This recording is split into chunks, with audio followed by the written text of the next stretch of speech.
Mvutano kati ya Israel na Iran umeongezeka kwa kasi, huku mashambulizi ya makombora yakiendelea kuzikumba nchi zote mbili, yakisababisha uharibifu mkubwa na kuibua hofu ya kuenea zaidi kwa mzozo huo.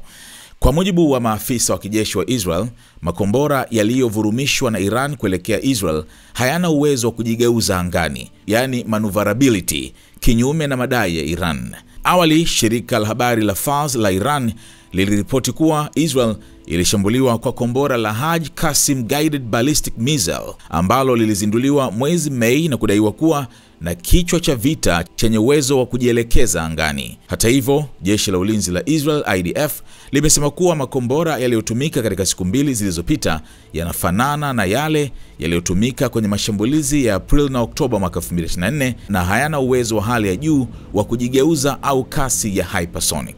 Afisa mmoja mwandamizi wa IDF ameiambia The Times of Israel kuwa makombora ya Iran si kitu ambacho hatujui namna ya kuyazuia.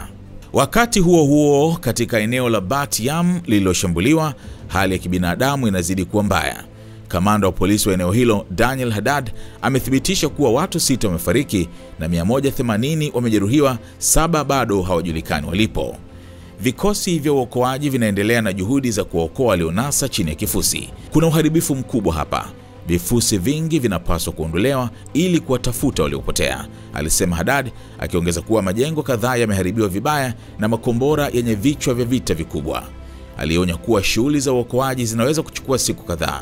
Namba ya dharura 105 imetolewa kwa wananchi kutoa taarifa za waliopotea au hali hatarishi. Katika hatua ya tahadhari, IDF imetoa onyo la kipekee la uhamishaji kwa raia wa Iran, hasa walioko karibu na maeneo ya viwanda vya silaha.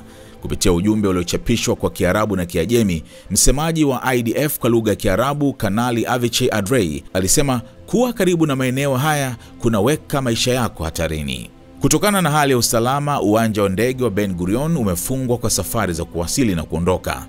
Mamlaka ya viwanja vya ndege ya Israel imesema kuwa tangazo la kufunguliwa tena litatolewa baadaye.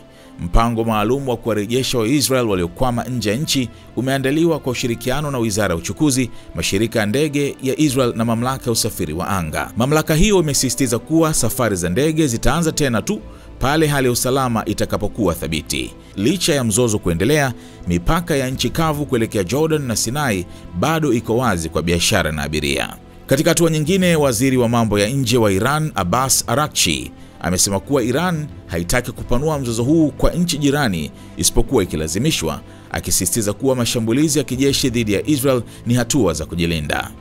Huku mzozo huu ukiingia siku ya 3 Jumapili hii, Israel iliendelea kurusha mashambulizi ya angani dhidi ya Iran, huku baadhi ya makombora ya Iran yakifanikiwa kuipenya mifumo ya ulinzi ya Israel na kugonga majengo ndani kabisa ya Israel, yakisababisha uharibifu mkubwa na kuongeza hofu ya kuongezeka kwa mgogoro huo.